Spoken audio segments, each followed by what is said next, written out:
Capítulo 28. Ushikawa y una parte de su alma.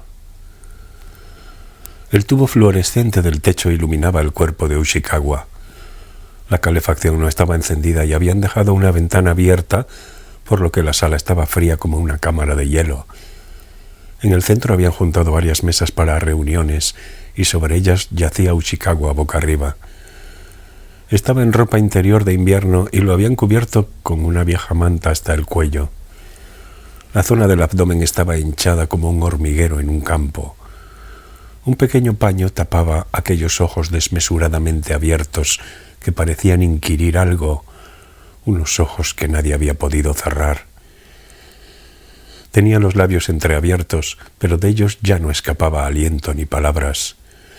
La coronilla parecía ahora aún más chata y misteriosa que cuando él estaba vivo. La rodeaba miserablemente aquel grueso cabello rizado y oscuro que recordaba a un pubis. El rapado llevaba un plumífero azul marino y el de la coleta una pelliza de ante marrón con el cuello de piel. A ninguno de los dos les sentaban bien aquellas prendas que parecían haber escogido deprisa y corriendo entre un surtido limitado de existencias. A pesar de hallarse a cubierto, al respirar exhalaban un vaho blanco. Solo estaban ellos tres, el rapado, el de la coleta y Ushikawa. Cerca del techo se alineaban tres ventanas con marcos de aluminio y habían dejado una de ellas abierta para mantener la temperatura baja. Aparte de las mesas sobre las que yacía el cadáver, no había ningún mobiliario. Era una sala del todo impersonal y utilitaria, y todo lo que colocaran en ella, incluso un cadáver, aunque fuese el cadáver de Ushikawa, se volvía impersonal y utilitario. Ninguno abría la boca, por lo que en la sala reinaba el más absoluto silencio. El rapado tenía demasiadas cosas en que pensar, y el de la coleta ya era de por sí callado. Y Ushikawa, que había sido siempre bastante hablador, había muerto hacía 2 noches. El rapado, inmerso en sus pensamientos, paseaba lentamente arriba y abajo ante la mesa en la que estaba el cuerpo de Ushikawa. El ritmo de sus pasos no se alteraba, salvo cuando, al llegar a la pared, daba media vuelta y reanudaba su paseo. Sus zapatos de piel no levantaban ningún ruido al pisar la moqueta barata de un color verde amarillento claro que cubría el suelo. El de la coleta se había apostado cerca de la puerta, como de costumbre, y no hacía el menor gesto.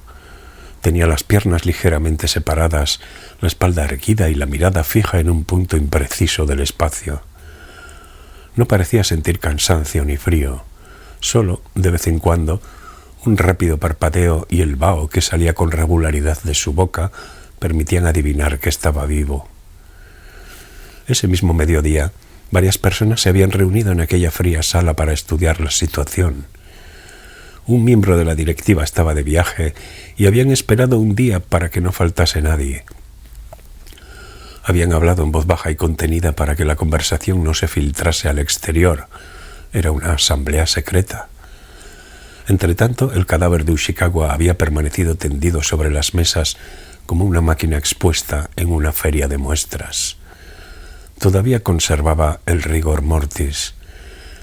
Pasarían 3 días antes de que cediera y el cuerpo recuperara la flexibilidad. De vez en cuando, mientras debatían sobre diversos asuntos, los reunidos echaban breves miradas al cadáver de Ushikawa. En el curso de la reunión, ni siquiera cuando hablaban del cadáver, en ningún momento se respiró en la sala un sentimiento de respeto o duelo por el muerto. Aquel cadáver rígido y abombado solo les inspiraba algunas lecciones y reflexiones personales. Hiciese lo que hiciese uno, el pasado jamás volvería, y todo aquello que quedaba por resolver cuando uno moría solo afectaba al propio muerto. Esa era la clase de lecciones o de reflexiones personales que extraían al ver el cadáver. ¿Cómo iban a deshacerse de Ushikawa? La conclusión estaba clara desde un principio. Si la policía descubría su cadáver y por tanto la muerte violenta que había sufrido, abriría una investigación y sin lugar a dudas la conexión del detective con la comunidad saldría a la luz. No podían correr ese riesgo. Tan pronto como el rigor mortis desapareciera, Lo transportarían a escondidas hasta el gran incinerador que había en el recinto de la finca y rápidamente se desharían de él. Se convertiría en humo oscuro y ceniza blanca. El humo se lo llevaría el viento y la ceniza la esparcirían en las huertas como abono para las hortalizas. Habían ejecutado numerosas veces esa operación bajo la supervisión del rapado. Como el cuerpo del líder era demasiado grande, habían tenido que volverlo más manipulable, despedazándolo con una sierra eléctrica. Pero con aquel hombrecillo no sería necesario. Para el rapado era un alivio. No le gustaban esas tareas sangrientas. Tratase con vivos o con muertos, a poder ser prefería no tener que ver sangre. Un superior interrogó al rapado. ¿Quién había matado a Ushikawa? ¿Por qué? ¿Con qué fin se había encerrado a Ushikawa en ese piso de alquiler en Koenji? Como jefe del equipo de seguridad, el rapado debía contestar a esas preguntas, pero lo cierto era que tampoco él conocía las respuestas. La madrugada del martes, aquel hombre misterioso, que por supuesto era Tamaru, lo había llamado para comunicarle que el cadáver de Ushikawa se encontraba en el piso. Habían mantenido una conversación eficaz a la par que llena de perífrasis. Tras colgar el teléfono, el rapado convocó con carácter urgente a 2 seguidores de vanguardia que tenía bajo su mando en la ciudad. Los 4 se vistieron con monos de faena y, haciéndose pasar por empleados de una empresa de mudanzas, montaron en una furgoneta Toyota Yace y se dirigieron al lugar. Primero se aseguraron de que no era una trampa. Aparcaron a cierta distancia y uno de ellos salió a hacer un reconocimiento en los aledaños del edificio. Debían proceder con cautela. Tenían que comprobar que, al entrar en el piso, la policía no estuviera esperándolos y los detuviera. Se las arreglaron para introducir en un contenedor para mudanzas el cadáver de Ushikawa, que ya había empezado a agarrotarse. Lo sacaron a cuestas por el portal y lo metieron en la Yace. Por fortuna, como era de madrugada y hacía mucho frío, no había gente por la calle. También buscaron pistas en el piso. Lo inspeccionaron de cabo a rabo a la luz de una linterna, pero no encontraron nada que llamase su atención. Aparte de provisiones, una pequeña estufa y el saco de dormir, solo había los mínimos artículos imprescindibles para el día a día. En la bolsa de la basura solo había latas y botellas de plástico vacías. Ushikawa debía de haberse escondido en aquel piso para espiar a alguien. A la mirada atenta del rapado no se le escapó la pequeña marca que un trípode para una cámara fotográfica había dejado en el tatami al lado de la ventana. Pero no había cámara ni fotos. Quizás se las había llevado el individuo que había matado a Ushikawa. Junto con los carretes, por supuesto. Visto que el muerto solo llevaba ropa interior, parecía que lo habían atacado mientras dormía dentro del saco. El asesino seguramente había entrado en el piso sin hacer ruido. Y daba la impresión de que Ushikawa había sufrido mucho. La ropa interior estaba empapada de la orina que se le había escapado. A Yamanashi solo fueron el rapado y el de la coleta. Los otros 2 se quedaron en Tokio para acabar el trabajo. Condujo todo el tiempo el de la coleta. La Yace salió de la autopista metropolitana para tomar la autopista nacional Chuo en dirección al oeste. Aunque a esas horas no circulaban apenas coches, respetó rigurosamente los límites de velocidad. Si la policía los detenía, sería el final. Las matrículas, la delantera y la posterior, habían sido reemplazadas por unas robadas y dentro de la furgoneta llevaban un contenedor con un cadáver apretujado. Los habrían pillado con las manos en la masa. Los 2 permanecieron callados durante todo el trayecto. Al amanecer, cuando llegaron a la comunidad, un médico que los esperaba examinó el cadáver de Ushikawa y determinó que había muerto por asfixia. El cadáver, sin embargo, no presentaba marcas en el cuello. Supuso que lo habrían asfixiado colocándole en la cabeza una bolsa o algo parecido para evitar dejar huellas. Examinó brazos y piernas, pero no detectó señales de ataduras. Tampoco parecía haber sido golpeado o torturado. Al médico le sorprendió que en su semblante no se percibieran señales de agonía, aunque sí afloraba en él una especie de interrogación ingenua sin esperanzas de ser respondida. Puede que, después de morir, alguien le hubiera masajeado la cara y dado un aspecto más apacible. Es obra de un profesional, le explicó el rapado a su superior. No ha dejado ni rastro. Seguro que el señor Ushikawa ni siquiera gritó. Como ocurrió de noche, si hubiera gritado de dolor, los vecinos lo habrían oído. Un aficionado no habría sido capaz de lograr eso. ¿Por qué lo había liquidado un profesional? El rapado eligió sus palabras con cuidado. Quizás sin darse cuenta, el señor Ushikawa le pisó la cola a alguien muy peligroso. ¿Podían ser los mismos que habían asesinado al líder? No hay pruebas, pero sí muchas probabilidades, dijo el rapado. Además, seguro que presionaron mucho al señor Ushikawa. No sé qué le hicieron, pero no hay duda de que lo sometieron a un duro interrogatorio. ¿Qué podrían haberle sonsacado? Sin duda debió de contarles todo lo que sabía, contestó el rapado. Pero el señor Ushikawa solo tenía una parte de la información. Por lo tanto, lo que haya contado no debería perjudicarnos demasiado. El rapado tampoco tenía acceso a toda la información, pero por supuesto sabía mucho más que un mero agente externo como Ushikawa. ¿El profesional del que hablas podría pertenecer a una gran organización criminal?, siguió preguntándole su superior. No es un modus operandi propio de la Yakuza o de otra organización criminal parecida, contestó el rapado al tiempo que negaba con la cabeza. Estos actúan de un modo más sangriento y brutal, nunca con métodos tan elaborados. El individuo que asesinó al señor Ushikawa ha querido dejarnos un mensaje. Nuestro sistema es muy sofisticado y, cuando alguien se entromete, golpeamos en el punto preciso. No volváis a meter las narices en este asunto. ¿Qué asunto era ese? El rapado volvió a negar con la cabeza. No lo sé. Desde hacía algún tiempo el señor Ushikawa actuaba por su cuenta. Varias veces le pedimos que nos diese la información que había conseguido, pero él se excusaba diciendo que todavía no disponía de material suficiente como para poder exponerlo de forma ordenada. Seguramente quería llegar al fondo de las cosas. Así que al final lo han asesinado sin que nos haya dado la información. Fue el líder quien quiso contratar al señor Ushikawa. Hasta entonces siempre había trabajado solo, nunca para una organización. Y, según la cadena de mando establecida, yo no me encontraba en situación de darle órdenes. El rapado quería dejar claro el alcance de su responsabilidad. La comunidad estaba estructurada como una compleja organización. En toda organización existen normas y éstas van siempre acompañadas de penalizaciones. No podía permitir que le echaran a él todas las culpas de aquella negligencia. ¿A quién vigilaba Ushikawa en ese edificio? Todavía no lo sé. Siguiendo la lógica, a alguien que vive en ese edificio o en los alrededores.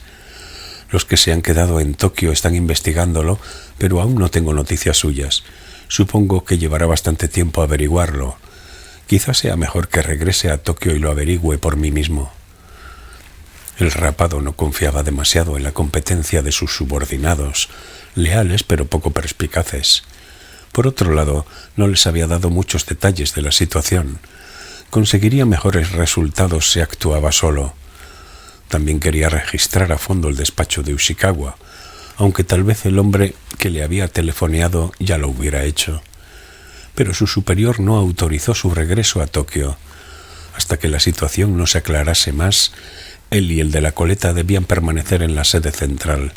Era una orden. Su superior le preguntó si no sería Aomame a quien Ushikawa vigilaba. No lo creo, respondió el rapado. Si hubiera sido así, nos lo habría comunicado de inmediato. De ese modo cumplía con su deber y terminaba el trabajo.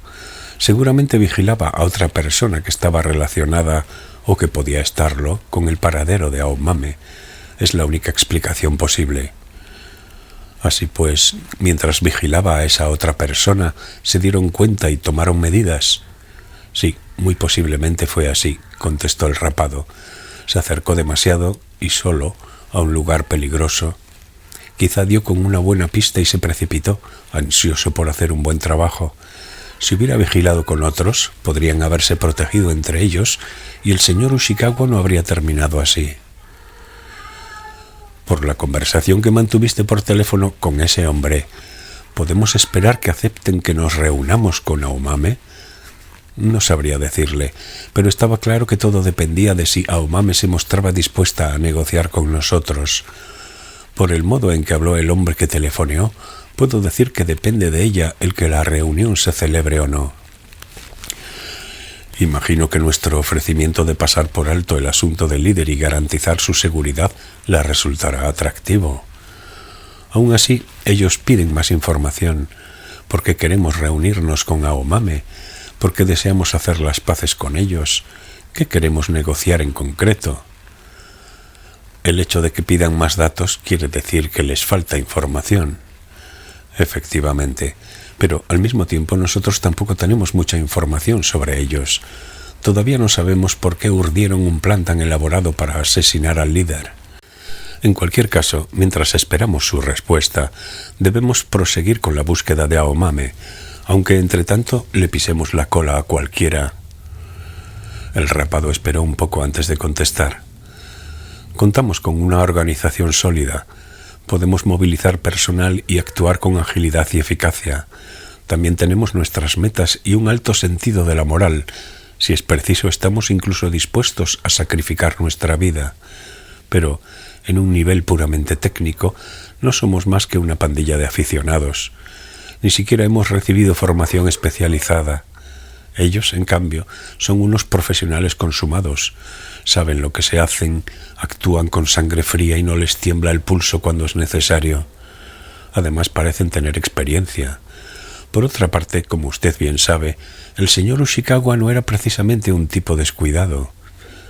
En concreto, ¿cómo piensas proceder a partir de ahora? Creo que lo más efectivo será averiguar qué pista había descubierto el señor Ushikawa y tirar de ese hilo.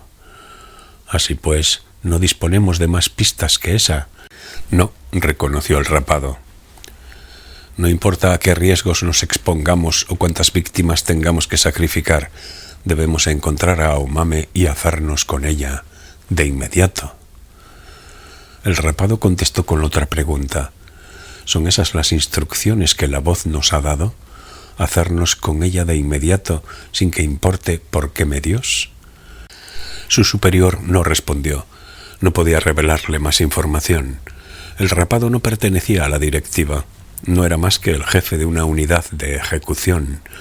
Pero sabía que era la última orden de sus superiores y seguramente el último mensaje que las sacerdotisas habían oído de la voz.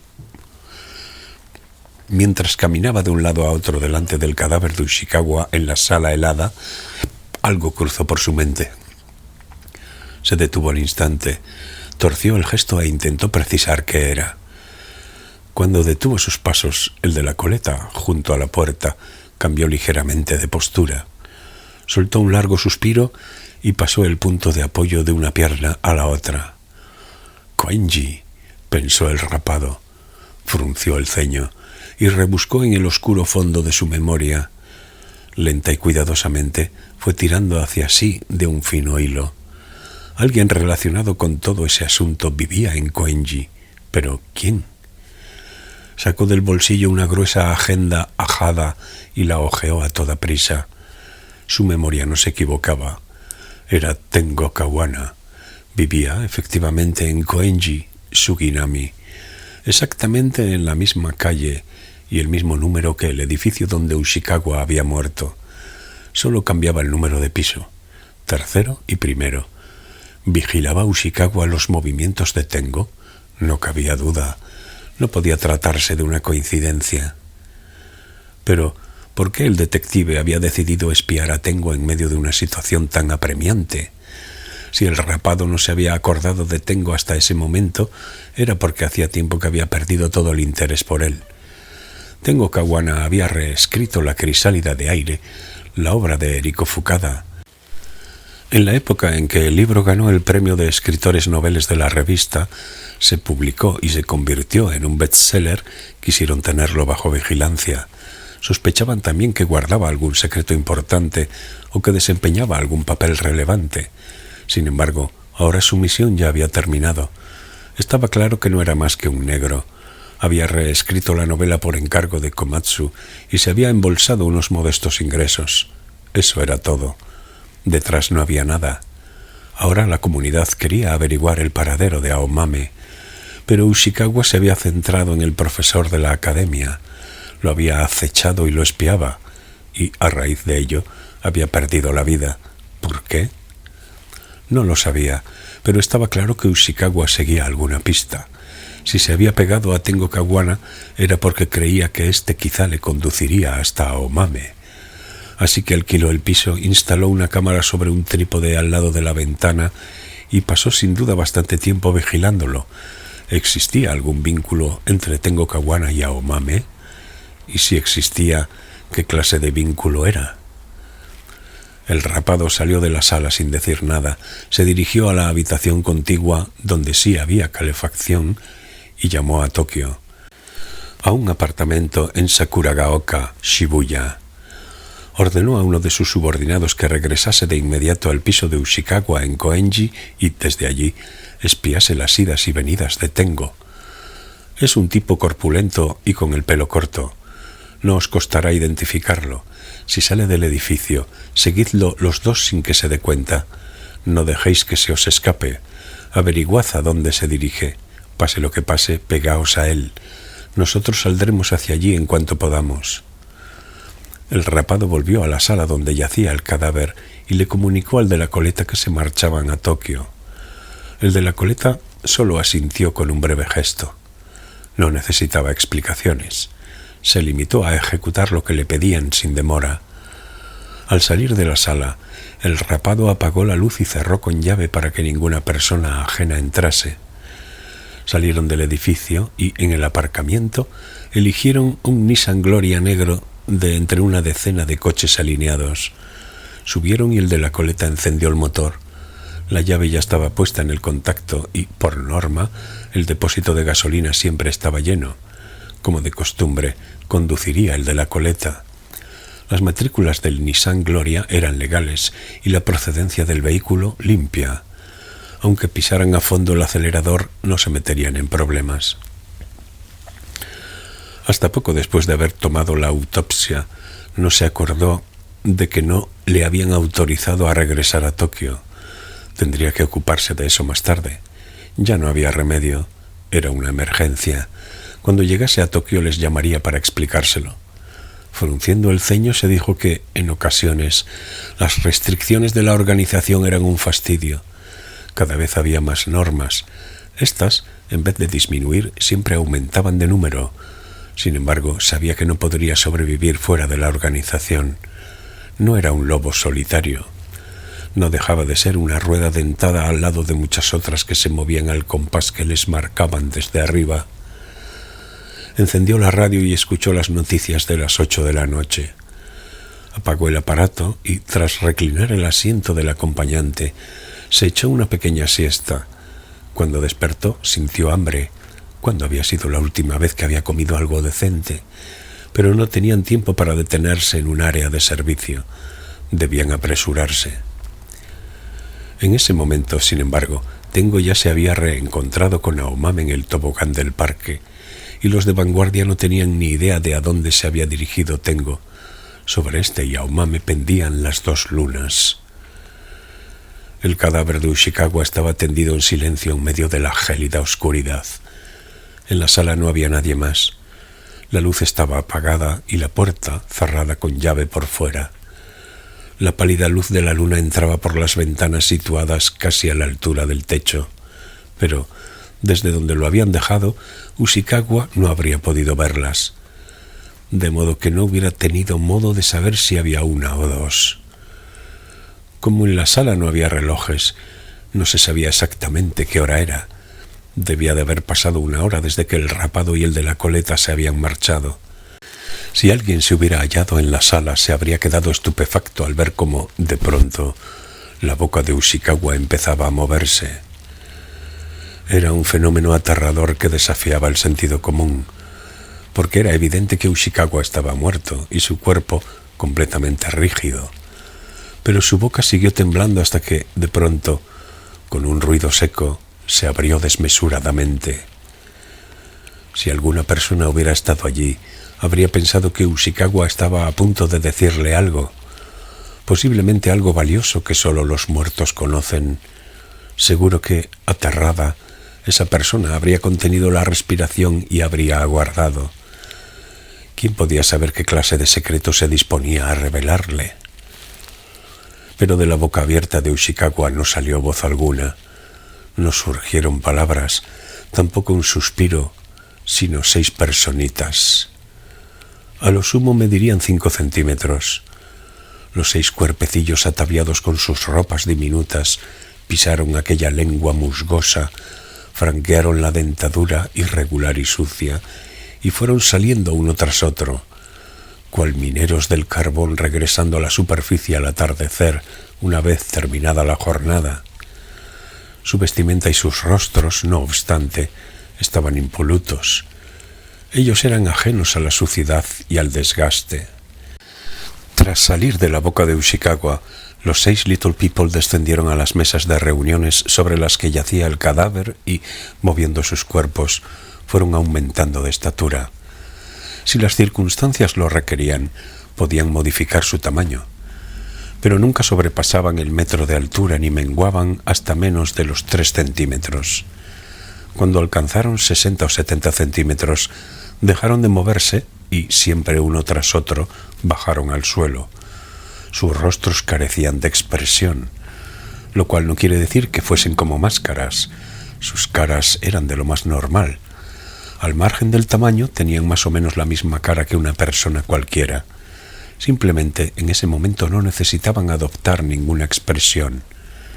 Por lo visto, no debían proceder con prisa, pero tampoco ser demasiado lentos. Disponían del tiempo exacto para realizar su trabajo, ni poco ni mucho tiempo. Sin que ninguno de ellos diera una señal, los 6 se sentaron tranquilamente en el suelo y formaron un círculo. Un bello círculo perfecto de unos 2 metros de diámetro. Al poco rato, uno de ellos extendió calladamente el brazo y pellizcó un fino hilo del aire. Medía unos 15 centímetros y era semitransparente, de un color crema casi blanco. Lo colocó en el suelo. El siguiente hizo exactamente lo mismo. Un hilo de la misma longitud y del mismo color. Otros 3 repitieron la misma acción. Solamente el último actuó de otro modo. Se levantó y se apartó del círculo, volvió a subirse a las mesas de reuniones, estiró el brazo hacia la cabeza deforme de Ushikawa y le arrancó uno de sus cabellos rizados. ¡Tic! Se oyó. Ese sería su hilo. El primer Little People entrelazó con manos hábiles los 5 hilos de aire y el pelo de Ushikawa. De ese modo, entre los 6 fueron creando una nueva crisálida de aire. Esta vez ninguno hablaba. Extraían hilo del aire, le arrancaban pelos a Ushikawa y, sin perder ritmo, fueron tejiendo con destreza la crisálida de aire. Pese a que la sala estaba helada, su aliento no se transformaba en vaho. Si alguien hubiera estado presente, quizás se habría extrañado, o tal vez ni siquiera se hubiese fijado en eso, dadas todas las cosas sorprendentes que estaban ocurriendo. Aunque trabajaran sin descanso, en realidad nunca descansaban, no podrían terminar la crisálida de aire en una noche. Necesitarían más días, pero ninguno de los 6 tenía prisa. Faltaban 2 días para que el cadáver perdiera su rigidez y lo llevasen al incinerador. Ellos estaban al tanto. Bastaba con que terminasen en 2 noches. Disponían de tiempo suficiente y no conocían el cansancio. Ushikawa yacía sobre la mesa, iluminado por el pálido claro de luna. Tenía la boca muy abierta y los ojos, que nadie había podido cerrar, cubiertos con un paño. Lo último que habían visto aquellos ojos había sido la casa en Chuorincan y el chucho correteando por el césped del pequeño jardín, y una parte de su alma estaba a punto de transformarse en crisálida de aire.